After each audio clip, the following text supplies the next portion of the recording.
Aya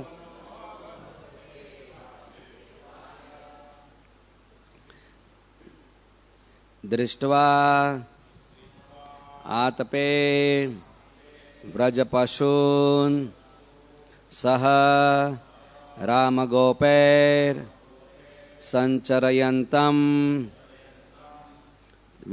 Anu Penum Udriyantam Prema Pravriddha Uditaha Kusuma Avalabhi Sakyu Vyadhat Swavapusha Ambudaha Atapatram Drishtva-tape brajapashun saharama gope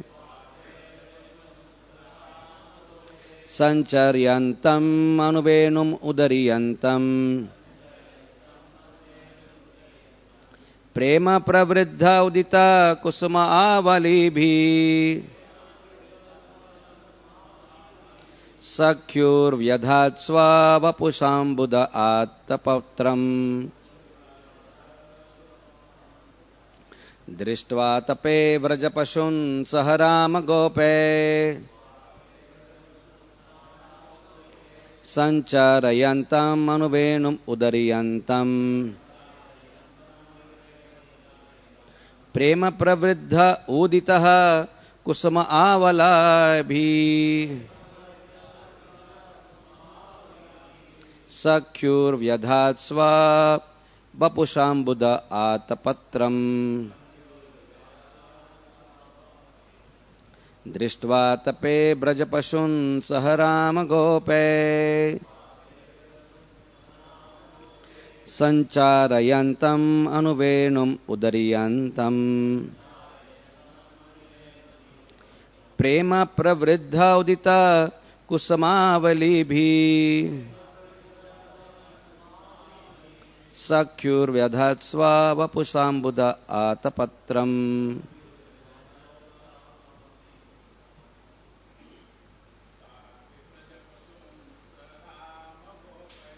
Drishtva tape brajapashun saharama gope Sancharayantam anuvenum udariyantam Prema pravriddha udita kusumavalibhi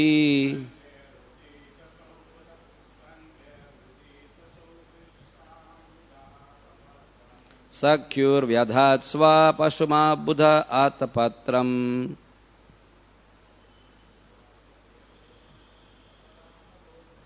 Drishtva tape brajapashun saharama gope Sancharayantam anuvenum udariyantam Prema pravriddha udita kusumavalibhi Sakyur vyadhat sva vapusam buddha atapatram Ladies. Okay.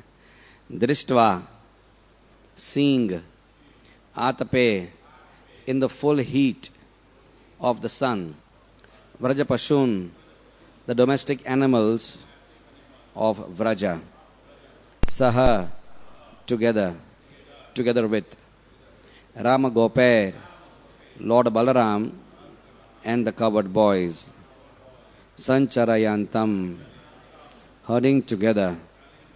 Anu, repeatedly. Venum, his flute. Udariyantam, loudly playing. Prema, out of love. Pravriddha, expanded. Uditaha, rising high. Kusamavalibi, with droplets of water vapor which are like groups of flowers. Sakyu, for his friend. Vyadhat, he constructed. Svabapusha, out of his own body. Ambudha, the cloud, Atapatram, and umbrella. Translation purport by disciples of Srila Prabhupada. In the company of Balaram and the cowherd boys, Lord Krishna is continually vibrating his flute as he herds all the animals of Braja. Even under the full heat of the summer sun. Seeing this, the cloud in the sky has expanded himself out of love. He is rising high and constructing out of his own body, with its multitude of flower-like droplets of water, an umbrella for the sake of his friend. Purport. Srila Prabhupada states in his Krishna, the Supreme Personality of Godhead, the scorching heat of the autumn sunshine was sometimes intolerable, and therefore the clouds in the sky appeared in sympathy about Krishna and Balaram and their boyfriends while they engaged in the blowing their flutes. The clouds served as an soothing umbrella over their heads just to make friendship with Krishna. Om Jnanatimirandhasya Jnananjana Shalakaya Chakshurun Militam Yena Tasmai Sri Guruve Namaha Sri Chaitanya Manobhishtam Sthapitam Yena Bhutale Swayam Rupa Kadamahyam Dadati Swapadantikam Vandeham Sri Guru Sri Yuta Padakamalam Sri Gurun Vaishnavamscha Sri Rupam Sagrajatam Sahagana Raghunathanvitam Tam Sajivam Sadvaitam Savadhutam Parijana Shahitam Krishna Chaitanya Devam Sri Radha Krishna Pada Sahagana Lalita Sri Vishakhanvitamscha He Krishna Karuna Sindhu Deenabandhu Jagatpate Gopesha Gopika Kanta Radha Kanta Namostute Tapta Kanchana Gaurangi Radhe Vrindavaneshwari Vrishabhanu Sute Devi Pranamami Hari Priye Vancha Kalpatarubhyascha Kripa Sindhubhya Evacha Patitanam Pavanebhyo Vaishnavebhyo Namo Namaha Sri Krishna Chaitanya Prabhu Nityananda Sri Advaita Gadadhara Sri Vasadi Gaura Bhaktivedanta Hare Krishna Krishna Krishna Hare Hare Hare Rama Rama Rama Hare Hare Hare Krishna.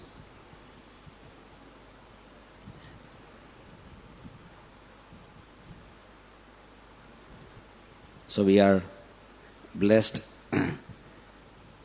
by Shukdev Goswami again, who is in his most sweet and picturesque manner giving us various beautiful things happening in the land of Vraja. This is the description of the original Vrindavan, which has no buildings, no dirt, no dirty pigs, no buildings and car horns, no chimneys and pollution. This is the original land as it is. As devotees, we always are talking about as it is, right? Prabhupada spoke Gita as it is. This is Vrindavan as it is always. What we are seeing, of course, is the covered Vrindavan. The Avaran is there. Avaranatmika Shakti is one of the Shaktis of Maya. She covers us and she covers the land of Vrindavan also with a thin veil which prevents conditioned souls who are impure from seeing the pure land, the holy land, the kingdom of God. We can't perceive that beautiful land with these gross fleshy eyes unless we get prema anjana, unless our eyes are decorated with that anjan of pure love, for Krishna, for Krishna's devotees, we shall not be able to see what is being described here. So while we are not at that stage of being pure, we are still not deprived of hearing about it. We don't see it, but we see it through our ears. Because in spiritual life, we are being trained systematically to understand that the superior way of seeing is not seeing with the eyes, but seeing with the ears. So we lay more stress on Shravan than just darshan. In fact, even in the yatras, when we go with Radhanath Swami or other senior devotees, we usually want to hear the katha before we visit that temple or that place. Right? Because once we have heard something about that lila, you're going to Bamshivat, you're going to, Belpukur or wherever you're going. If you hear about that place, you meditate, you absorb, you understand, you create a mood of eagerness to visit that place, and when you actually go to the place, then you see it with the eye of knowledge. Others seeing whatever the eyes are showing you, but you're not seeing with the eye of knowledge. You're just seeing the gross part of the sensory experience of what is going on, but you're not really seeing it with the eye of knowledge, and therefore your heart can't get absorbed.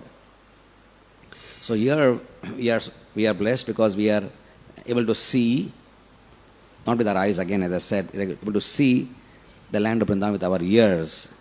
So the scene depicted is very beautiful, as we can understand that Krishna is with Balram. You know that famous picture?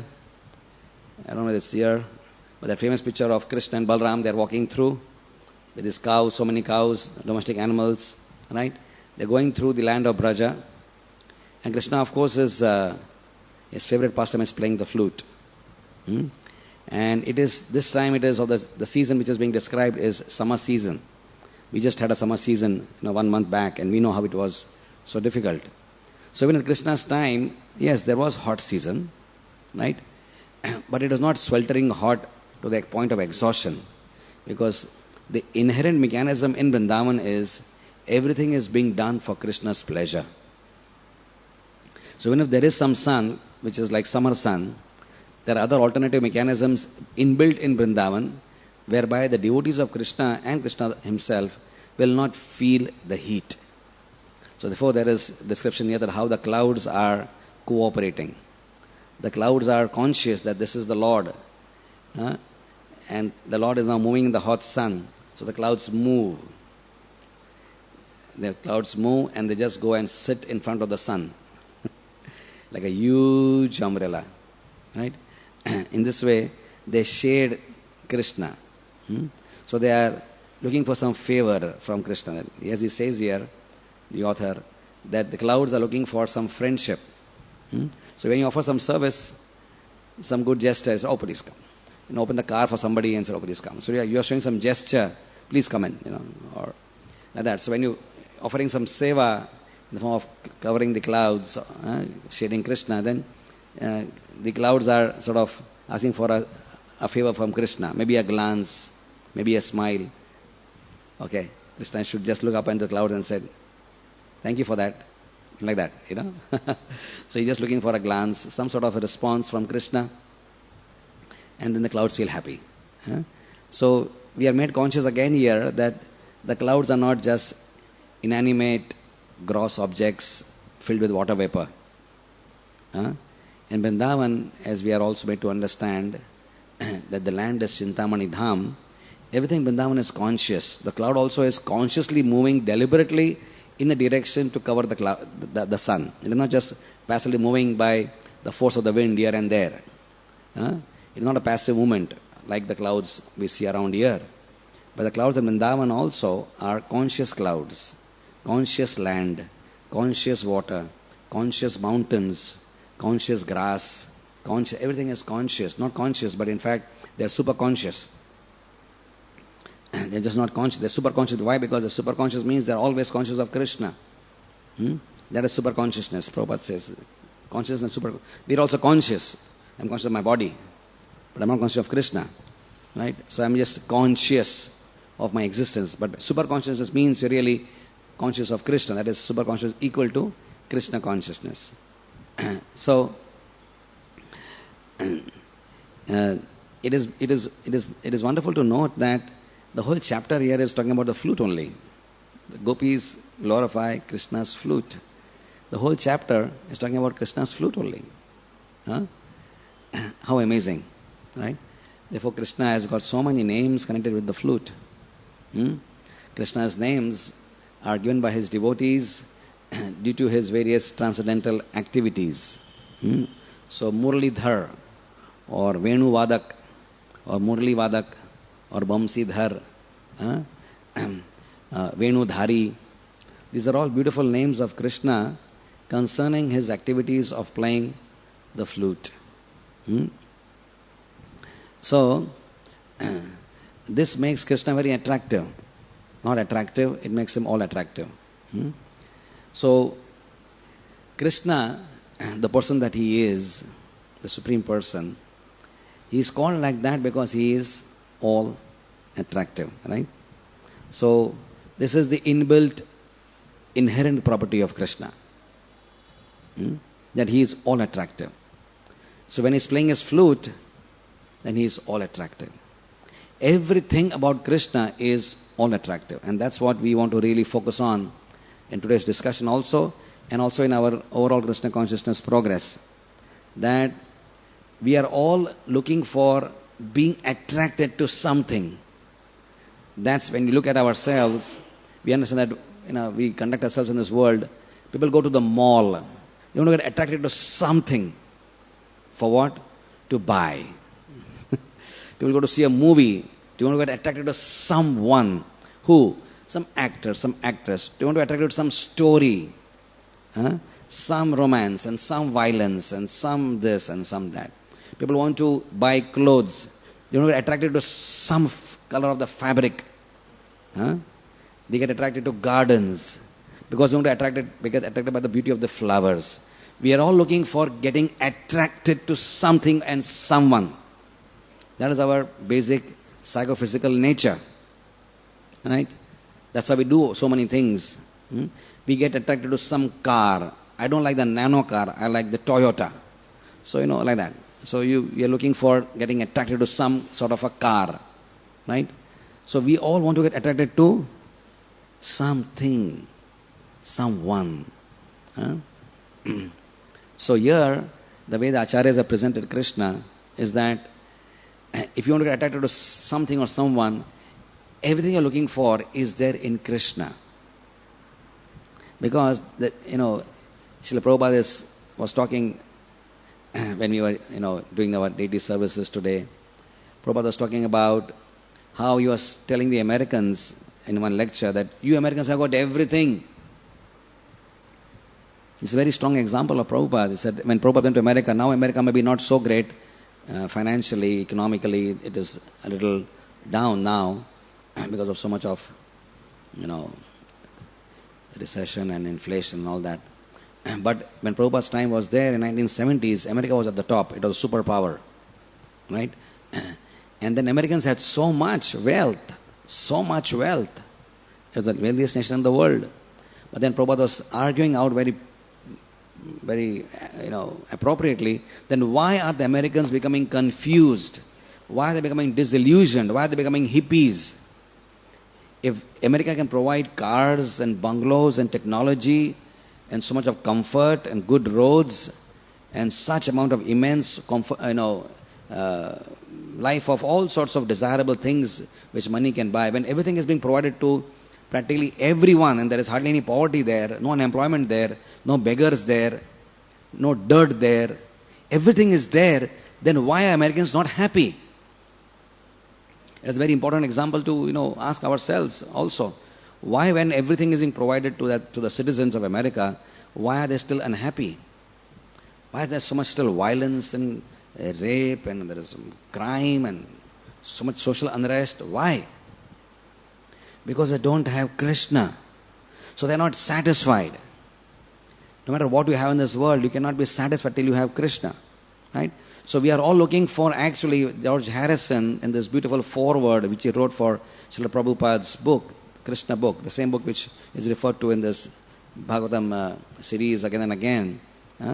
The foreword was offered by George Harrison because he gave it the first sum of donation to print that book for Prabhupada's pleasure. I think it was some $19,000 or something.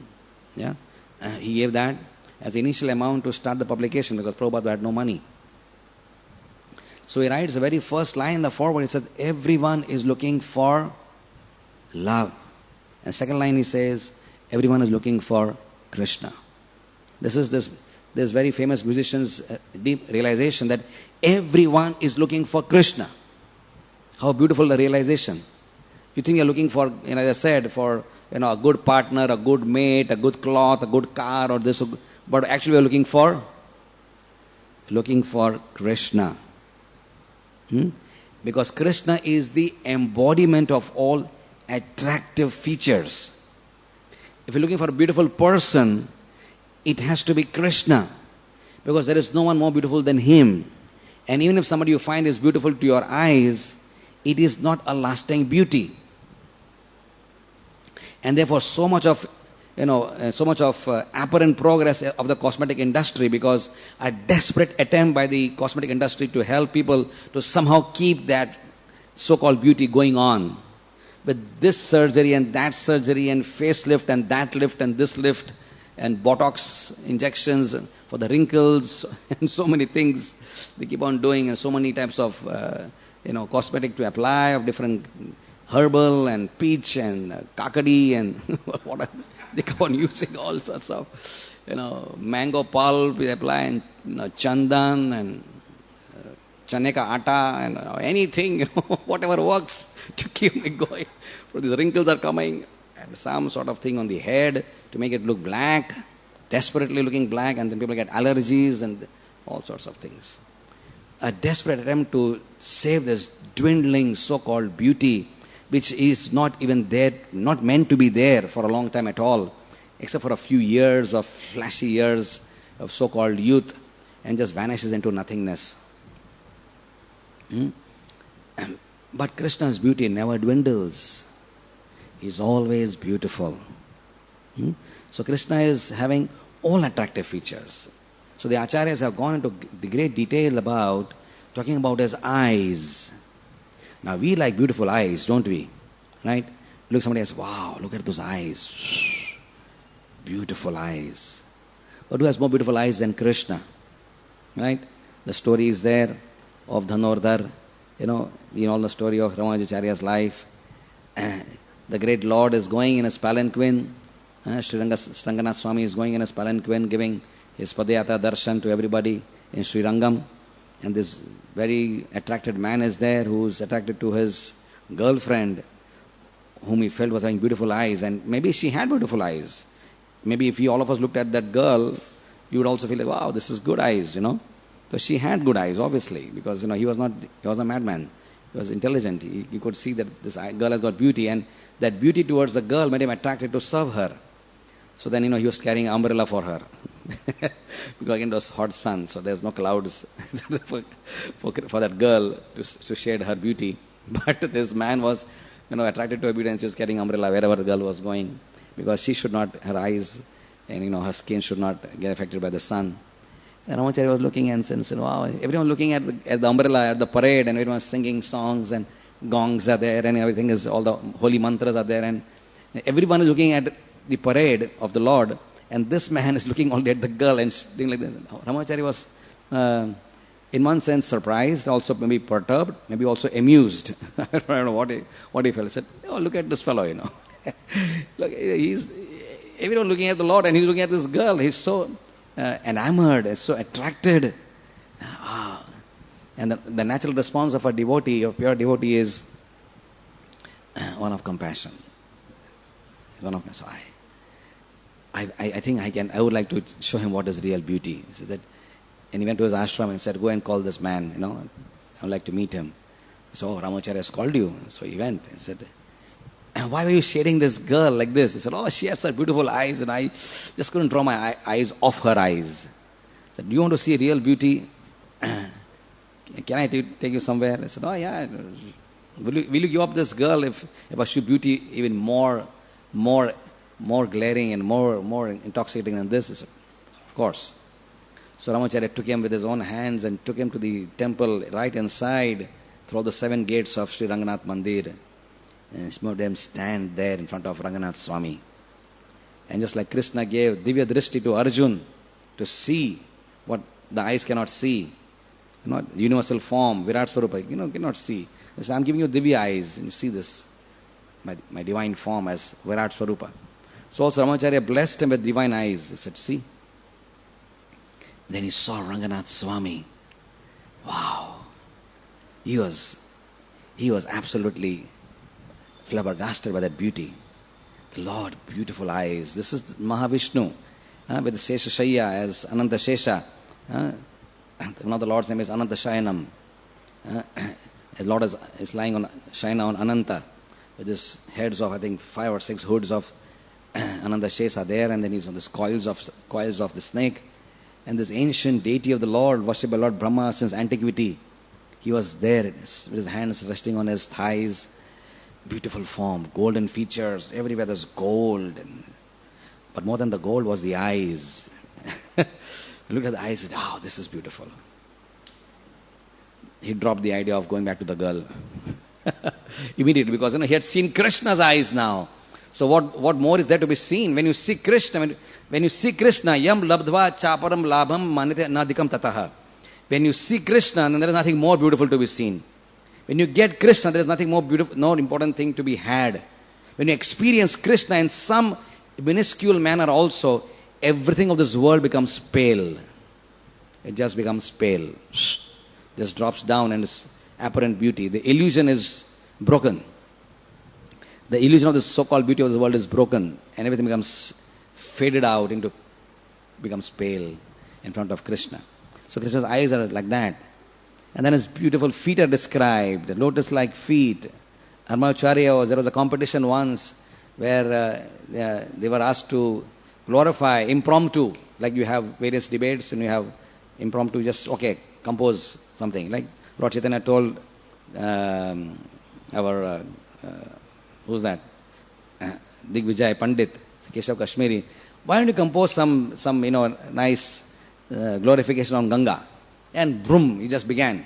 And just went on for 2 hours, 3 hours, just saying non-stop like a raging wind, glorification of Mother Ganga. It was coming out, boom, spontaneously from his heart, inspired by Mother Saraswati. That was the type of people who were there at that time. Now we have to mug things, boom, boom, boom.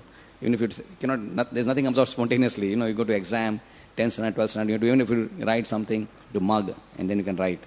There's no mugging, it's just spontaneous compositions. So here also, same thing. So they were all writing, right? The judge was it's not a competition, but it is sort of a competition. He said, glorify the Lord's lotus feet. That was a competition.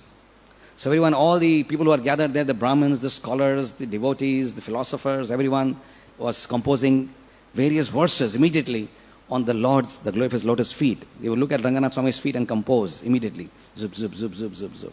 That. And it was Ramacharya's turn. And then he composed, in the matter of no time, 108 verses glorifying the Lord's lotus feet. Of course, he won the competition. Yeah? Because he was experiencing the Lord's beauty, the beauty of his feet. So like that, Krishna has got attractive features, his eyes, his nose, his hair. His hair are jet black, more black than any black hair. Usually when you get old, we are worried, now it's becoming grey. Natural hair is black, unnatural hair is grey, and crazy hair is red, blue, pink, yellow. That is called crazy hair. It could be rainbow color, depending on what is to the extent of your craziness. You can do various things. But natural hair is black. But Krishna's hair is more black than anybody's hair can ever be. It's like black, but he's blackest. There cannot be anything more in us than in Krishna. If you have black, Krishna has to have blacker hair than you, because he is the supreme. So more black, not more black, most black. So his hair compared to the raven, the crow, There are two types of crows, the city crow which we see and the jungle crow. City crow is grey in color, it's not actually black. When you see a raven, he even has a different voice. The way he croaks is a different, not croak, what is it called? Quack. What is that called? Quack. Crows, what do they do? They crow. I don't. They caw. So the raven is a jungle crow. And he is absolutely black. His beak, his eyes, his neck. Our crows have got a little bit of grey hair in their neck and shoulder. But this raven is totally black. And that is a comparison of Krishna's hair. Completely beautiful black hair. No Godrej applied. He is God. No, he doesn't need Godrej. He is God himself. So, like that, Krishna is all attractive. And so here, if somebody is a musician, what are being described today is if you are a musician and you want to get attracted to Krishna, then yes, you can have so many musicians, you can play so many fancy music instruments, but nobody can play music better than Krishna. Now, which musician has there in this world who can play any instrument and affect nature? Yeah, maybe there was Tansen was there and he could bring rain, it is said, singing Malhar. That's beautiful. That's nice. However, Krishna, what he is doing here, he can affect Yamuna. He can melt stones. Now, which musician you know in history, Tansen or maybe his guru, whoever he was, how many people can really make a rock melt? Anybody can make rock melt? Anybody can play a flute in such a way, or any music instrument where water is flowing at top speed and the water stops? Just stops. Stunned. The water is stunned. The wind is stunned. There is a place in Vrindavan called as Dhir Samir, where Krishna was playing his flute, where the wind was blowing just like that naturally, and the wind in that portion which was receiving Krishna's flute vibrations was heard the flute of Krishna, and the wind stopped there. They stopped. Because the wind didn't want to go to the next place and lose, and as you go further, of course, then the sound becomes less. Right? And if you go very far, then you lose the sound. So that wind in that portion was conscious that this is my chance to hear Krishna's flute. And it just stayed there, stunned by Krishna's beauty. So in this way, any musician, however great he may be, cannot play music better than Krishna. Again, we conclude Krishna is all attractive. And someone likes to dance, and people have so many dancing, rap, and now they have so many types of dance formats. All the newer ones are there, and the new age dances are there also.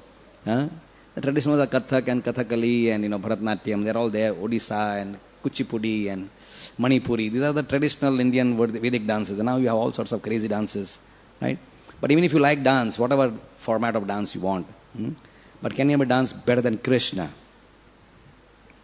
Again, he scores over everybody else. We just, a few chapters ago, we heard about Krishna dancing on the hoods of Kaliya. Nobody can dance like that. Everyone needs everyone knows that they require a stable stage to dance. But who can dance on, anybody can dance on a snake, even if it's a static snake. Snake is not moving, suppose he has 10 hoods and he's not moving. How many people can dance on a stable hood of a snake? Because snake by his very quality of his skin is very slippery. Snake skin is not rough like a frog or a toad. The toad or a frog has got rough skin, right? Or a tortoise or like that, rough skin. But snake skin is extremely slippery, right? It shines and it's slippery. So how many people can dance on a snake? And what was a frog? Snake is trying to attack you and kill you. How can you dance on that snake? But Krishna is Krishna. He can do the impossible, right? So he is dancing on an unstable stage, and he just takes such twirls and such steps that even Nataraj, Lord Shiva, is wondering, woo, look at this. The greatest dancer in the universe is Nataraj, Lord Shiva. He is very famous for his dance. When he dances, Banasura is playing on the drum for him, and he's playing Damru for him. Lord Shiva loves to dance. He's a dancer. Therefore, we can say so many in our Vedic culture, they depict Shiva as a dancer. He has his mudra of dancing, right? But Krishna is called as Vrindavana Natvar, the dancer of Vrindavan. And he dances in the hoods of Kaliya, he dances in the land of Vrindavan, and everyone's attracted. The cobra, the peacock. And the peacock is also a great dancer, but when peacock looks at Krishna,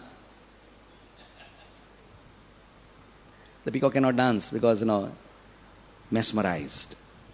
Absolutely mesmerized. Krishna has such steps that it would make even the greatest dancers bewildered. And Lord Shiva was trying to look at Krishna's steps and said, which dance format is this? Which my Lord is dancing. How is it dancing? I want to learn those steps which he is dancing with. This is Krishna, it's original. It is not Bharatnatyam, it is not Kuchipudi. It is Krishna's dance. It is original. It is absolutely his own natural way of dancing. Again, we conclude Krishna is all attractive. Right? Of course, we can go on and on like this as a great meditation, that each of Krishna's parts of his body is dhoti. Wow, it's all attractive. Even Krishna when comes as a boar, it's not when Krishna comes as 200 form, as original form, as Bhagavan Krishna, Vrindavan Natvar Krishna, that is attractive. Even he comes as a boar, a wild boar, he is still all attractive. Let's never forget that. It is not that we are only attracted to this Krishna. There are so many devotees of Varahadev who just find Varahadev so attractive. Like nothing else in the world can attract them. But he's in the form of a boar. But they're attracted intensely. Why? Because they're attracted to Krishna. No matter what form he takes, even if on the extreme state he would have to take a form of a cockroach. Now who likes cockroaches in this world? Anybody in this room likes cockroaches? Anybody here? The ladies, usually they start screaming, right? You see a cockroach and I know people who just scream loud. They just can't take a cockroach. It's one cockroach in the room, they will not be able to sleep, and they go to the next room and sleep. Especially if it's a flying cockroach, they get so scared. But even if Krishna were to come as a cockroach, it would be a beautiful cockroach. Because it is Krishna cockroach. Because no matter what form Krishna takes, even as an ant, no one likes ants. But Krishna becomes an ant, it will be a beautiful ant. Because the inherent quality of Krishna is all attractiveness. That is his inherent. It is just which is sort of, in one say, inbuilt in him. That's what he is. He cannot, no matter what he does, he's attractive. No matter what he speaks, it is attractive. No matter what he plays, no matter what he sings, whatever he does is imbued with this quality of being all attractive. Everything he does and everything he speaks, when he speaks, his sound of his speech is so melodious. The language, the linguistics, the words which he uses are so beautiful. Everyone is attracted to those words.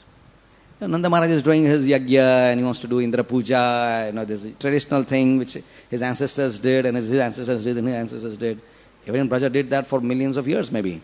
And Krishna comes in and in a beautiful voice and very convincing way said, Nanda Maharaj, why are you doing this?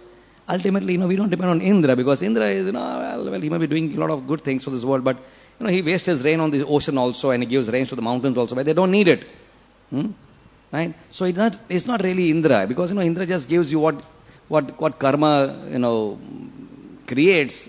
That Indra has to supply the response to those karma. When good karma is created by the world, then it responds by giving rain. So he's just basically there to just supply your karma. He's not really in control in one sense. The control is coming from the karma you perform. And Nanda Maharaj said, makes sense.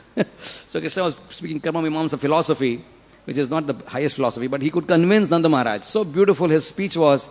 He said, so Kana, what should we do then? What is your suggestion? Why don't we worship Govardhan Hill, you see? Because it is because of the hill that we get all our good grass, and now we get all our caves, and we get our water, and all the minerals, and on the jewels, everything coming from the Govardhan Hill. Let's put the whole focus on Govardhan Hill. I said, makes sense. Come on, let's do that. So then everyone is going to Govardhan Hill. So Krishna can convince Nanda Maharaj by sweet voice to do whatever he wants. That is Krishna's convincing nature. Very attractive, right? Somebody goes for a business deal. You can convince any client to buy a product, the way you present it. Aisa hai, we like that, we are like that, we like that. So yeah, this guy's got a lot of convincing power, you see. You send him.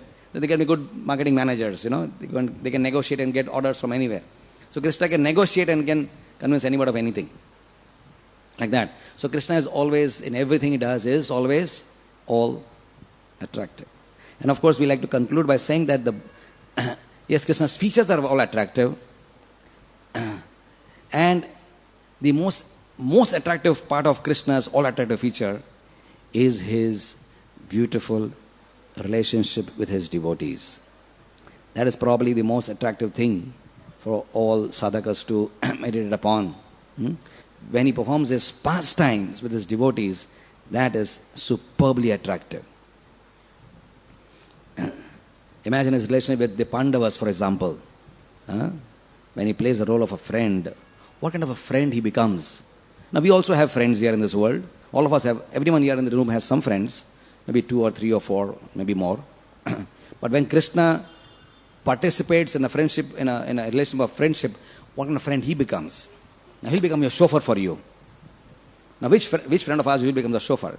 Yes, there may be. But a chauffeur on the war field, not driving you from, Kolaba to Bombay Central Station for dropping you at the, at the station, not like that. When you're on a war, you're going to die practically, you're in a war. I'll become your charioteer. If you are fighting and if you are in danger with those Kauravas fighting against you, then I want to be there to protect you as your charioteer. And I will run your chariot for you. And I will fight as much as required, as much as you want. Of course, I won't take any weapons because that's my vow. Otherwise, I'll be siding with, I won't take any sides, but I'll drive the chariot for you. And as a charioteer, what all Krishna did, he was keeping a track of the whole thing for Arjun. He said he knows to go left or right, or he knows exactly where to drive, very attractive. And then when Karna was shooting his powerful arrows to kill Arjun with just vengeance, such ferocity, such hate. At one time, as you know the story, he had the Shakti Ban given by Indra in a return for what he had given to Indra back. His Kavacha he had surrendered to Indra. And Indra said, okay, you take the Shakti Ban, you can use it only once. It is use and throw, disposable. You use it only once. You won't use this weapon again. So then Shakti is like his last opportunity he had. And this is something which is invincible. If I play this on somebody, he has to die. That's it. And not even the gods or demigods can stop me from killing if I use this on someone. So that was his last weapon for his arch enemy, Arjun. Right? And then Krishna sends Ghatotkacha to fight in such a ferocious manner in the night. It's already sunset. The conch is already blown, but the fighting is going on now. As the fight goes on, it becomes dark because there's no sun, and the demons become more powerful. Ghatotkacha is like creating havoc in the Kaurava army. He's killing by millions, by just huge steps. He was just eating people, crushing them, pulverizing everybody who was there. And Duryodhana is shocked. His whole army in one night is going to be finished. And he shouts at Karna, what are you doing, You rascal, why don't you do something about this? And looking at Duryodhana's desperation, Karna has got no choice because the whole army will be finished with this one man. Not one man, he was not a man, he was a monster. He was a monster, he was a demon, in the sense, not demon, but sort of a Rakshasa born from Hidimba. So then the last thing he has is his Shakti, and he in desperation, just to save Duryodhana from embarrassment, he uses the Shakti on Ghatotkacha. Krishna did that. Krishna was very happy. He was very happy that Ghatotkacha is dead now. Wow, my devotee is saved. So Krishna has orchestrated the whole thing. There was a Vaishnavi weapon was there. Again, Karna shooting that. Very powerful. And Krishna has got up. And it took the weapon on his body.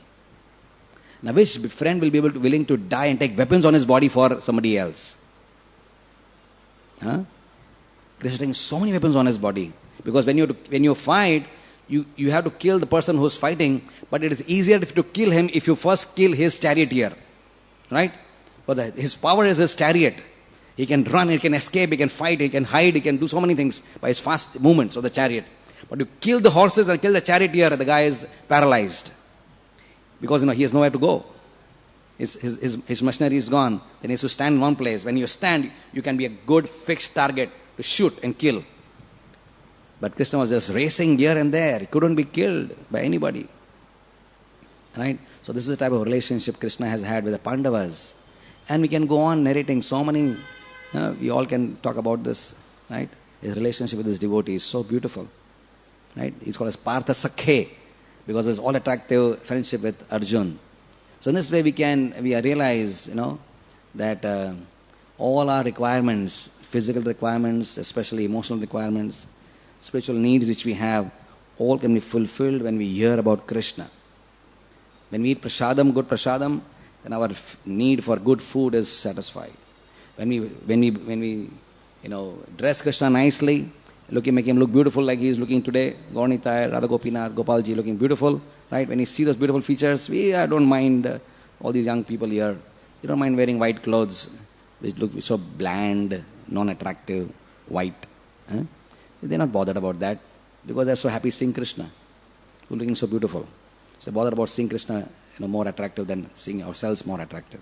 Right? So this way, this is our conviction that we want to, by just chanting Hare Krishna mantra and serving the Vaishnavas, serving Krishna and Guru, our inherent nature, our intrinsic constitutional nature to be attracted to Krishna will be aroused, will be awakened, will be evoked. And then we will find everything about Krishna attractive. When jaundice is removed, you can again start tasting sugar as sweet. Till the jaundice is there, everything is bitter. Even sugar cane, candy sugar, the best food, pizzas, everything is bitter. Right? But when the jaundice is gone, your hunger is there, so you like all the food. Right? Similarly, when the jaundice of avidya is removed from our heart, from our eyes, from our senses, from our intelligence, again our sense will be attracted to Krishna. Rishikena Rishikesha, they'll be attracted to Krishna strongly. They'll be eager to hear, they will be eager to listen, to see the Lord. Like this lady in Jagannath Puri, who was climbing on Lord Chaitanya's shoulder to see Krishna in the form of Lord Jagannath. Now, imagine, that's a very, you see a lot of people, a lot of bheed in Tirupati Balaji or, in Shinaji, you go to, so many temples, you go, there's a lot of bheed is there, but nobody really climbs on each other's shoulder to see. It's very rare to have that sort of experience. But this lady was old and she just was so desperate to see Jagannath, and everyone was there, all people were tall, maybe she was bent or whatever. Everyone was tall in front of her, she couldn't see Jagannath. This is the tallest person I can see, Lord Chaitanya. Because he was 7 feet tall. He's the tallest person, I should climb on his shoulder. Then I can see Jagannath, unhindered vision, I can see him. So he climbed on Lord Jagannath's shoulder. He said, "What are you doing?" Govinda was very angry with her. Mahaprabhu said, "Don't worry. It's all right. Just appreciate her eagerness to see the Lord. I wish I had such eagerness." Like that. So in this way, her senses were attracted to Jagannath because she was a pure devotee of Jagannath. She wanted to see Jagannath desperately. Nothing else mattered. So we are all hoping and waiting for that day when we'll be purified sufficiently, when our inherent attraction for Krishna will be again evoked. By hearing these pastimes of Sridhar Goswami's description of Krishna's flute, we will be hoping that one day we can also hear that flute. That flute is calling Krishna, everybody back home, back to Godhead. So, like that. Thank you very much. Hare Krishna. Anybody has any questions? Any comments? Okay. Srila Prabhupada ki jai.